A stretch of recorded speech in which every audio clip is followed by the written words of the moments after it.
I would tell somebody who's never experienced Surfside before that you're in for a treat. It's a best kept secret for a lot of people. It's got a robust downtown, great beach, wonderful community center. It's a place that's very walkable. Downtown has almost anything you want. So I think it's a very comfortable, very attractive, very relevant place.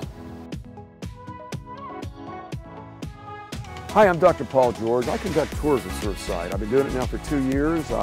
Enjoy it so much because there's so much history, architecture, the natural environment, and we have a lot of engaged tour goers, so it makes it a really resonating tour for me. So our first stop, and I think the most important stop on this tour, is the Surf Club. It's an icon in Miami-Dade County. It was built in a year, 1930, designed by Russell Pancoast, a preeminent architect over a period of about 4 decades. It's in the Mediterranean style, which was the dominant style in Miami and other parts of Florida in the 1920s, actually even overlapping into the 1930s.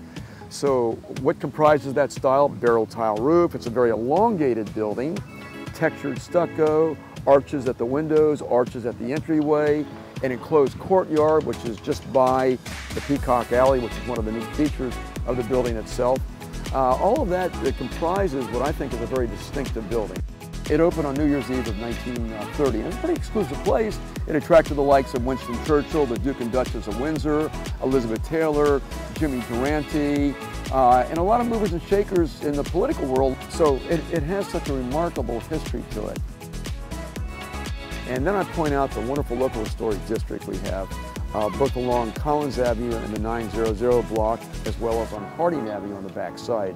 It's comprised of 9 buildings, and the designation was based on their unique styles. There is a combination of Art Deco, which was so dominant in the 1930s, and what we call Miami Modern or MIMO architecture, which became very common and prevalent in the 1950s and 60s. And a couple of great architects contributed to this.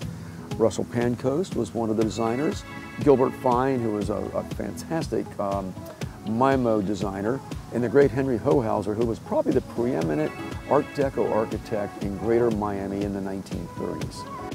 And they feature a style that includes portholes, kind of like our version, our edition Art Deco, nautical modern, if you want to call it that. Rounded contours, the aerodynamic looking machines of the 30s really moved architectural design. All of what we consider to be textbook examples of Art Deco elements will be found in these buildings along Harding Avenue as well as on Collins Avenue.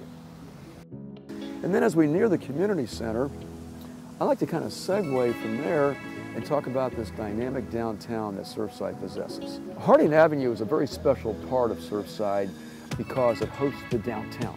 And you've got drugstores and restaurants and food stores. It just goes on, a variety of businesses that have appeared over the last 70+ years in downtown Surfside. So it's remained a very important part of this community.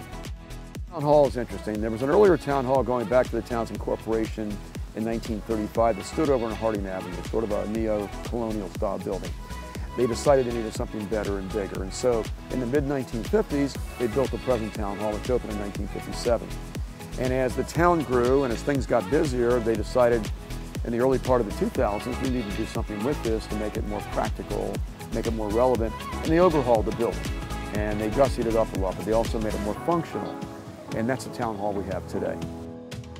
The current community center really is one of the stars, I think, of Surfside because it's so heavily used and it's so accommodating to its people. On the site of today's community center stood as recently as 60+ years ago a rock building that served as a preschool. And then in the early 1960s, they built the first community center on the present community center site. A major overhaul was applied to it in the early years of this present century. And this is what we have today.